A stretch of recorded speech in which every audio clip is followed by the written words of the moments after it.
This is KCCK's Culture Crawl.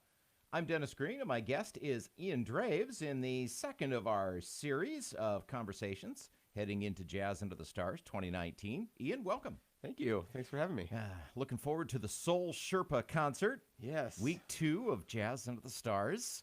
Before we talk about Soul Sherpa in particular, tell me a little bit about yourself and how you grew up, got interested in music. Now, full disclosure, I know a lot of this because I've known you since you were pretty much in middle school. Yeah. But you grew up in Cedar Rapids, Washington High School. Yeah, went to Wash and got to work with Steve Shanley for 4 years. That was great. He taught me probably most of my musical knowledge that I have now. And then went to Kirkwood and studied here for a couple of years and really just played, as you know, played a lot of concerts and stuff here and got to work with some fantastic guest artists and everything, which was really great. And it just gave me the spotlight to play a lot, which was fantastic. When did you first take up the bass? So I got my first electric bass when I was in 5th grade. We found it at a garage sale. It was like this old musty looking thing it was a short scale. I think I had it for maybe 2 years. And then in 6th grade is when I picked up the upright bass. So I mean, they're right next to each other. I didn't really learn anything on that electric bass, so I think once we're in August now, so once like middle of August hits, it'll be about 17 years I've been playing it. So you started on the electric and then picked up the acoustic. So obviously you were, you were never kind of a duffer. I'm going to just, play the bass so I can learn a couple of rock songs so I can have some fun. You got pretty serious pretty quick. Yeah, my dad was a musician, and he went to Berkeley at a young age, and he owned a record store. So I pretty much grew up in a record store when I was a kid. So anything from Miles Davis to Kiss, Led Zeppelin to, anything really. I just started listening at a very young age and just really enjoyed it, and then just kind of went with it. The jazz didn't come until a little bit later, and then I kind of set into that and really enjoyed that and kind of took with that after everything else. I started playing old rock songs, and that went into listen to a lot of like punk and metal, and then that drove into jazz, and then the whole thing just kind of opened up. You had a good background, of course, in high school, playing in the Washington Revolutionists. Yeah. Steve Shanley was the director at Wash at the time. He's since moved on to Co. And then you came to Kirkwood, and you and Lukas, who's also in Soul Sherpa with you, were kind of the rhythm foundation for the Kirkwood Jazz Ensemble for a couple of years. Yeah, me and him were here for 3 years. We played with the Kirkwood Jazz band, the Kirkwood Jazz combos. We also did like the vocal jazz stuff. Anything that had jazz on it, we were pretty much on it here.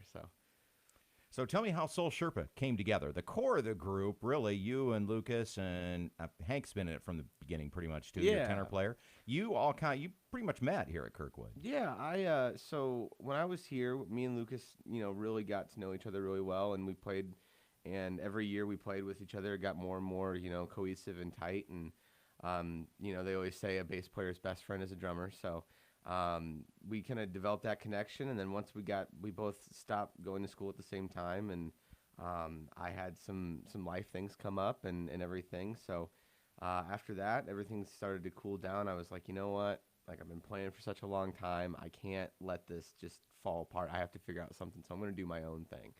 And so I called up Lukas and a couple other friends that I, no longer in the band, that I met through Kirkwood, and we started kind of the early beginning steps of Soul Sherpa. And the guitar player at the time, he was here for another year or two after we left, and he got to know Hank. And so he's like, you got to meet this kid. He plays tenor sax. He's really good. And I was like, okay, well, he can come over and hang out. We'll see if it works out. And then there Hank came in, and he's been part of it ever since. Describe the sound of Soul Sherpa. Wow. That is something I've actually been trying to clarify for a long time. It's, because you don't want to, like, blast a listener's ears or eyes with, like, they play funk and they play soul and they play jazz and they play rock and everything. It just gets too convoluted. You need an elevator speech. You need to be able to describe in a sentence what it is you do. Exactly. I mean, we label it as funk and soul, but there's elements of a lot of different stuff. We've had places call us a jazz band before. We've had places call us a rock band before.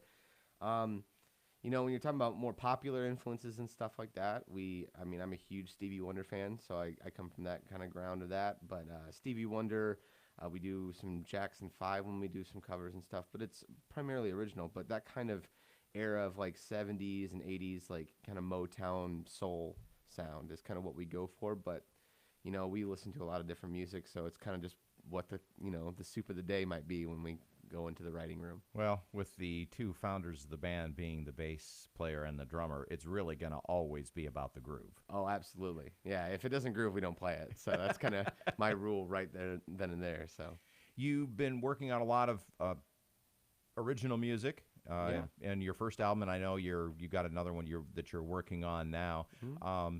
Talk about your songwriting process. So, I'll try not to go too far down the rabbit hole on this one, but when the band first started, we had a singer who is no longer with us now, and he was a very, very incredible songwriter.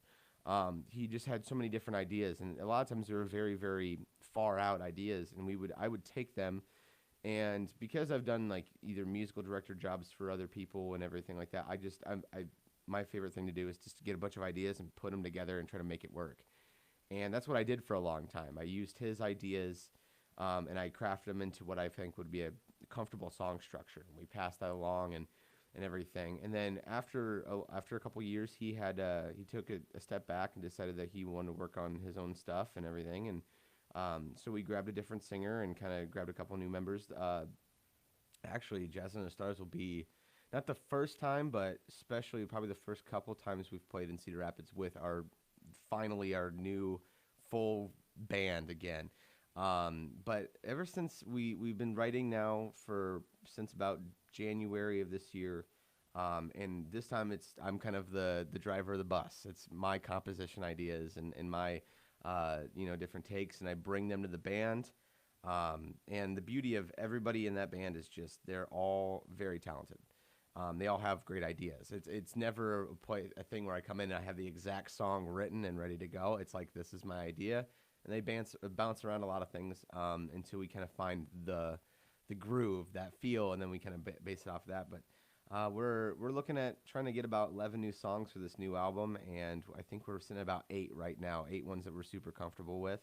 I think we're even going to be playing a couple at Jazz and the Stars, which will be kind of cool. That was going to be my next question, will we hear a couple of new things? Yeah, they're one of my favorites that I think it might be the single of the new album. We haven't actually made the final decision on it yet, but it's a song that I wrote called Unravel. That one's really cool. I'm really excited about that. We have another one called Quicksand that we're going to be playing at Jazz and the Stars as well. Just new compositions, and our new singer, her name's Inga Alexson. She's fantastic. She's a Luther grad. I've tried the lyric writing game, and I would give myself I'm all right at it, but she is far better than me, and she was very interested in poetry and things like that. So I'll just give her the blank shell of a song and go, write me a song, write me some lyrics and stuff. So we've actually kind of looked back at the new album we're writing, and it's almost like all the lyrics of all the songs are like almost like this weird chronological journey through like the struggles of her life that she's been dealing with for the last couple of years. And it's really, our last album was very kind of bouncy and poppy and light to the overall nature of the album. This one is definitely a lot more, I don't want to say dark. Dark's not the right way of describing it, but it's definitely a lot more deep and emotional, and there's a lot more stuff inside of it. You mentioned Inga and Lucas and Hank. Run down the rest of the members of the band. Okay. Let's see how good I do this time. So we have Nico Lurkins on the guitar, who is also a Kirkwood student. We have Ben Drury, who has his master's of trumpet from U of I on trumpet. And then we have DeRoja Guamna from Co College, and he plays trombone. Our new keyboard player since the beginning of this year is Ben Schmidt, who was a musical director at TCR for a bunch of years, and I actually went to Wash with him and everything. And then my good friend Shadow Wolf Evans plays auxiliary percussionist. He's our auxiliary percussionist. I think that's everybody. I think I'm not missing anyone. Everybody who we haven't already mentioned. Right, I think so. Yeah. Well, we're really looking forward to having you at Jazz Under the Stars. It's going to be it's just going to be a night full of grooves. Yeah, we're gonna get really groovy, and we move a lot and we dance, so we encourage anybody who's maybe interested in dancing and coming down and hanging out with us with that. We're very familiar to playing more bars and more dance kind of oriented things. So the fact that this is going to be a big open park and everything, we encourage anybody to come down and dance and kind of share that energy with us. Sure, come down to the stage and have some fun. Yeah, we'll return that energy right back to you. This will also be KCCK's CD and record sale. We're kind of kicking it old school just a little bit with selling CDs and records. So we'll have a bunch of them. Last year's CD sale got rained out, so we have like 2 years worth of stuff. Everything from classical, a lot of jazz, of course, but a guy donated his big rock collection. Oh, man. With some old, I think it was YouTube bootlegs and some crazy stuff in it. So I might have to bring my wallet with me on this one. we're letting it all go for just $1 a disc. Well, Ian, it's been great to see you. It's been great to get to work with you. You've been involved in so many of our programs over the years. When you were in high school, you were in the Corridor Jazz Project. You were a teacher at our jazz band camp. Yep. For some years, and now I've kind of full circle. Now you're a guest artist at Jazz Under the Stars. Now I'm performing. It goes full circle. We'll look forward to seeing you in the park on Thursday. Absolutely, can't wait. You can hear the Culture Crawl live on the radio many mornings during the week at 10:20 a.m. Or of course, download the video podcast, watch or listen on your own schedule at kcck.org/culture, or using your favorite podcast aggregator. I'm Dennis Green.